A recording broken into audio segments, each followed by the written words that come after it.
Makot, Daf, Tetzain. 4 sujets dans le Daf. Premier sujet. La Gemara ramène l'avis de Rabbi Yehuda qui dit celui qui ne termine pas de manger la viande du Korban Pessah la nuit de Pessah, et donc il laisse de la viande jusqu'au lendemain matin, il est ouvert sur un lave minatora, comme la Torah dit, l'autre tiru imenu ad boker. Et malgré qu'il a transgressé un lave minatora, Rabbi Yehuda dit qu'il n'est pas loqué. Pourquoi il n'est pas loqué? Parce que la Torah a dit qu'on peut réparer ce lave avec un assez, de brûler la viande du Pessah pendant Chol HaMoed. Donc, puisque c'est un lave shenitak l'asé qui est réparé par un assez, on n'est pas loqué sur ce lave. Or, on se pose la question, il y a deux autres raisons encore de dire qu'il n'est pas loqué. Et du fait que Rabbi Yehuda n'a pas utilisé les autres raisons, du fait que Rabbi Yehuda a besoin d'un pasouk pour dire qu'il est patour de Malkout, on voit de là que les autres raisons ne sont pas valables pour être poter de Malkout. La première raison est de dire Atrat Safek, c'est-à-dire quand on avertit la personne, tu dois terminer la viande du Pessah jusqu'à Chatzot ou jusqu'au matin, selon les Shitot, et lui, il dit j'entends la Tra. Maintenant, on est Bessafek, on est en doute à savoir est-ce qu'il va lui manger ou il va laisser. Et jusqu'à la dernière seconde, il peut encore dire mais je vais manger. Donc, puisque c'est une Atrat Safek, il y a une svara de dire que Atrat Safek est na Atra. Et une autre raison de dire qu'il est pas tour, c'est que c'est un lav shen bo maaseh. Car il ne fait pas de maaseh pour laisser le Pessah. Sans rien faire, il a transgressé le lav. Donc ce sont deux svarot de dire qu'il est pas tour et pourtant, de Rabbi Yehuda on voit qu'il est chayav. Il aurait été chayav si la Torah n'avait pas ajouté un assez. Donc sans le assez, on aurait dit qu'il était chayav sur le lav, malgré que la tra elle est que besafek, parce qu'il pourrait toujours dire mais je vais manger finalement. Et deuxièmement, malgré qu'il n'a pas fait de maaseh.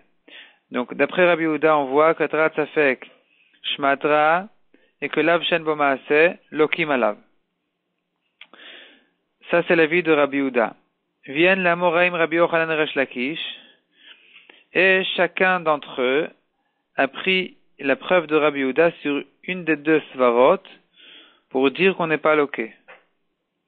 Donc de Rabbi Yehuda, on voit qu'on est loqué malgré que c'est une Atrat Safek et malgré que c'est un lav shen bo maaseh. Donc Rabbi Yochanan il maintient la svara de dire, Rabbi Yochanan il maintient la svara de prouver de Rabbi Yehuda que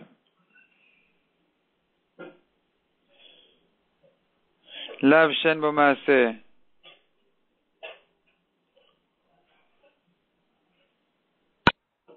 on n'est pas tour, mais contre l'avis de Rabbi Yehuda, mais effectivement de Rabbi Yehuda on peut prouver que Atrat Safek Shma Atra. Donc malgré que l'avertissement a été fait misafek, il est quand même loqué.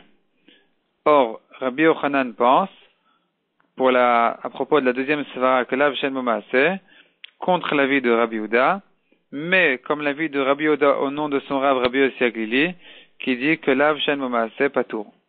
Resh Lakish, lui, il maintient la preuve de Rabbi Yehuda que lav shen bo maaseh chayav, et il pense à propos d'Atrat Safek que Atrat Safek il est patour, et contre l'avis de Rabbi Yehuda, mais comme une autre braïta au nom de Rabbi Yehuda.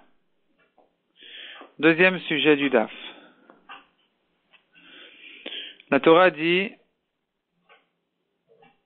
si tu vois un oiseau, la mère sur les poussins ou sur les œufs, tu ne prendras pas la mère de sur les enfants, de sur les œufs ou les poussins. Celui qui transgresse se lave. D'après Rabbi Yehuda, il est loqué. D'après Chachamim, il n'est pas loqué. Il peut renvoyer la mère et être patour de Malkout. Vient Rabbi Yochanan et dit, nous avons encore un autre exemple dans la Torah qui ressemble à celui-là. À savoir que dans ces deux cas-là, donc dans le cas de Shiloh Haken, et dans un autre cas dans la Torah que la Gemara va chercher par la suite, dans ces deux cas-là, celui qui a transgressé le lave, il n'est pas loqué, jusqu'à qu'il vienne et qu'il fasse un maasé pour s'empêcher d'accomplir le assez qui réparerait le lave. Donc, premier exemple, c'est Shiloh Haken, c'est-à-dire s'il a pris la mer de sur les poussins, il a transgressé le lave, il a assez de renvoyer la mer, il peut s'empêcher d'accomplir le assez en tuant la mer. Et il y a un deuxième exemple dans la Torah qu'il faut chercher. Donc la Gemara cherche dans quel autre cas dans la Torah la personne qui a transgressé le lave et qui aurait un assez pour réparer le lave a quand même les moyens de faire un maasé qui s'empêche d'accomplir le assez. La Gemara propose un exemple, le honest, donc celui qui a forcé une femme à fauter avec lui. La Torah dit il doit se marier avec elle. Il n'a pas le droit de la divorcer. Donc il n'a pas le droit de se divorcer. Si il se divorce, il a le devoir de se remarier avec elle. Donc c'est un lave qui se répare par un assez. Et, a priori, il pourrait s'empêcher d'accomplir le assez en faisant un neder al dat rabim, comme quoi il ne se mariera jamais avec cette femme-là. Donc c'est un neder qu'on ne peut pas être matir. Et donc c'est un cas qui ressemble au premier cas. La Gemara, à la fin de la Sugya, repousse cet exemple en disant que le Rav peut être matir, les Dayanim, ils peuvent être matir ce neder-là, puisque c'est le Tzarech Mitzvah. Donc, celui qui a fait, cet homme-là qui aurait divorcé cette femme-là, il peut toujours accomplir le assez en se remariant avec elle, même s'il a fait un neder, il peut annuler le neder et accomplir le assez, donc il ne sera jamais loqué.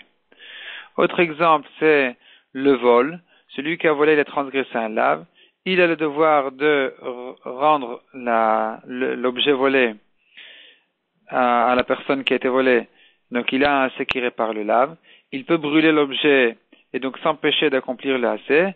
Mais la Gemara dit que même s'il a brûlé l'objet, il a tout de même le devoir de le rembourser. Donc c'est quand même considéré comme s'il avait accompli le assez. Et donc il n'est pas loqué sur le vol. Donc, où est le deuxième endroit dans la Torah? Quel est le deuxième exemple de la Torah? On voit qu'il a les moyens de s'empêcher en faisant un maasé, de faire un maasé qui s'empêcherait d'accomplir le maasé qui répare le lave. La Gemara dit, c'est mitzvat pea. Donc, il a le devoir de laisser dans son champ un petit peu pour les pauvres. Si il a terminé, s'il a tout récolté et qu'il a même mangé, il a fini de manger, il lui reste plus rien du tout à donner aux pauvres, celui-là, c'est celui qui a fait un maasé, qui s'empêche d'accomplir le maasé qui répare le lave, et dans ce cas-là, il finit par être loqué. Donc, à la finale, nous avons deux endroits dans la Torah dit Rabbi Yochanan, que celui qui a transgressé un lave, Shenita Kilasé, il finit par être loqué s'il a fait un maasé qui s'empêche d'accomplir le maasé. Premier endroit dans la Torah, c'est Shiloh Haken. Il a pris la mer de sur les poussins et après il a tué la mer, il est loqué.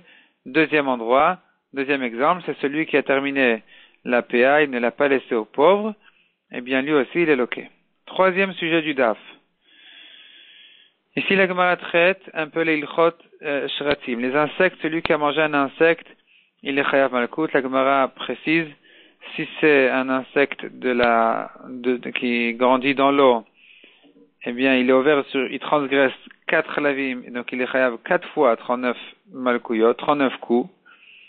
Si c'est une fourmi, donc un insecte qui va sur la terre, il a 5 malkouyot. Et si c'est une abeille ou quelque chose qui vole, il est ouvert sur 6 lavim et il reçoit 6 fois 39 coups. Rashi explique qu'il y a deux fois un lave général qui interdit de manger les insectes, tous les insectes. Ensuite, à propos des insectes qui grandissent dans l'eau, il y a encore 2 lavim, ça fait 4. Ceux qui vont sur la terre, il y en a encore 3. À part les 2 généraux, ça fait 5. Et encore un de plus sur les 5 pour ceux qui volent, ça fait 6. Ensuite, la Gemara, elle touche celui qui a celui qui se retient de faire ses besoins ou bien qui mange dans des ustensiles sales, il est ouvert sur le Teshaktsou. La Torah dit de ne pas se comporter, de ne pas toucher de manière répugnante. Ensuite, la Gemara dit, celui qui a tué des fourmis et qui n'est pas arrivé encore à un shiur de kazaït et pour compléter le shiur, il a ajouté encore une fourmi vivante. Il est loqué 5 fois. 4 fois pour la fourmi vivante. Et une 5e fois pour la totalité du kazaït de Nevela. 4e sujet du daf. Celui qui mange du tevel,